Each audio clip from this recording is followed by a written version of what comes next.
ब्रह्मांड संपूर्ण समय और अंतरिक्ष और उसकी अंतर्वस्तु को कहते हैं।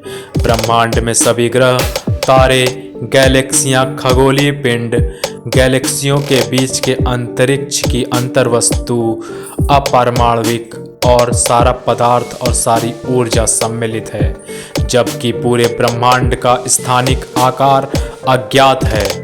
अवलोकन योग्य ब्रह्मांड के आकार को मापना संभव है। अवलोकन योग्य ब्रह्मांड का व्यास वर्तमान में लगभग 28 अरब पारसेक है, लगभग 91 अरब प्रकाश वर्ष। पूरे ब्रह्मांड का व्यास अज्ञात है और हो सकता है कि यह अनंत हो। ब्रह्मांड शब्द लैटिन शब्द यूनिवर्स से लिया गया है, जिसका उपयोग रोमन राजनेता सिसेरो और बाद के रोमन लेखकों ने दुनिया और ब्रह्मांड को संदर्भित करने के लिए किया था। जैसा कि वे जानते थे, इसमें पृथ्वी और उसमें रहने वाले सभी जीवित प्राणी, साथ ही चंद्रमा, सूर्य, तत्कालीन ज्ञात ग्रह, बुध, शुक्र, मंगल, बृहस्पति, शनि और तारे शामिल थे। सरल भाषा में कहें तो यह करोड़ों तारे, आकाशगंगा, गैस, ग्रह, नक्षत्र से मिलकर ब्रह्मांड का निर्माण होता है, जिसका निर्माण काल 13 अरब वर्ष पहले शुरू हुआ और ये प्रकाश के गति से बढ़ रही है। बिग बैंग सिद्धांत ब्रह्मांड के विकास का प्रचलित ब्रह्मांड संबंधी विवरण है।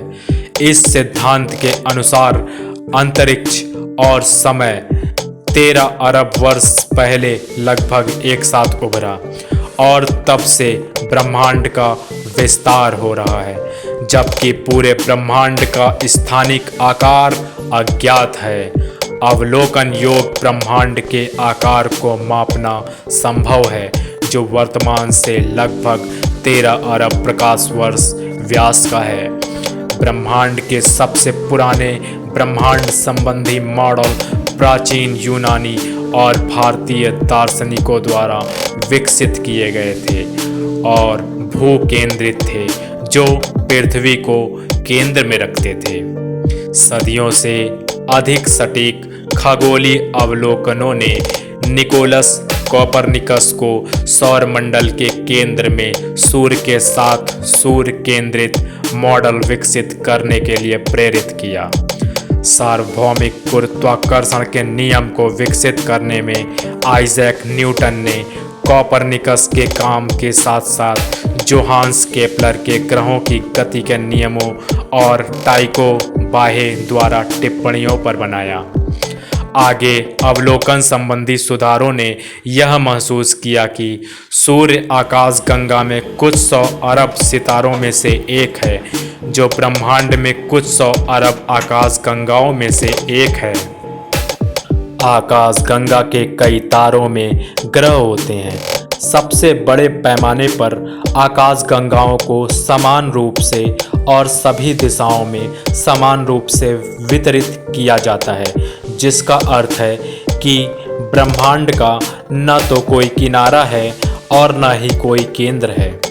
छोटे पैमाने पर आकाशगंगाओं को समूहों और सुपर क्लस्टरों में वितरित किया जाता है, जो अंतरिक्ष में विशाल तंतु और रिक्त स्थान बनाते हैं, जिससे एक विशाल झाग जैसी संरचना का निर्माण होता है।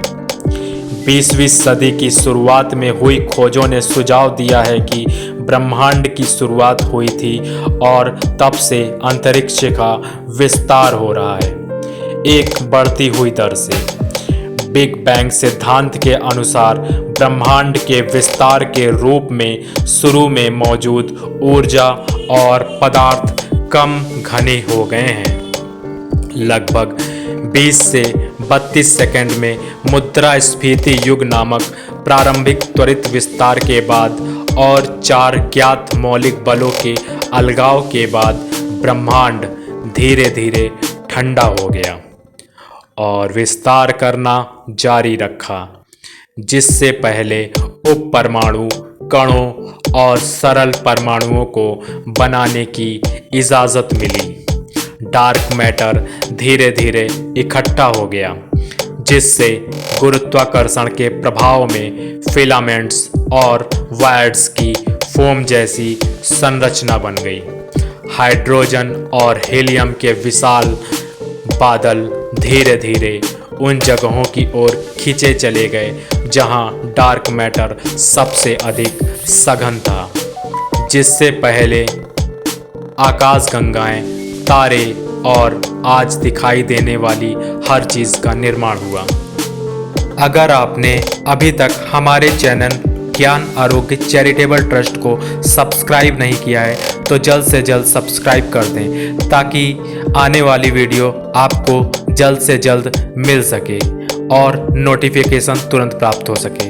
और ज़्यादा से ज़्यादा इसको शेयर करें, ज़्यादा से ज़्यादा ज्ञान को फैलाएं। धन्यवाद।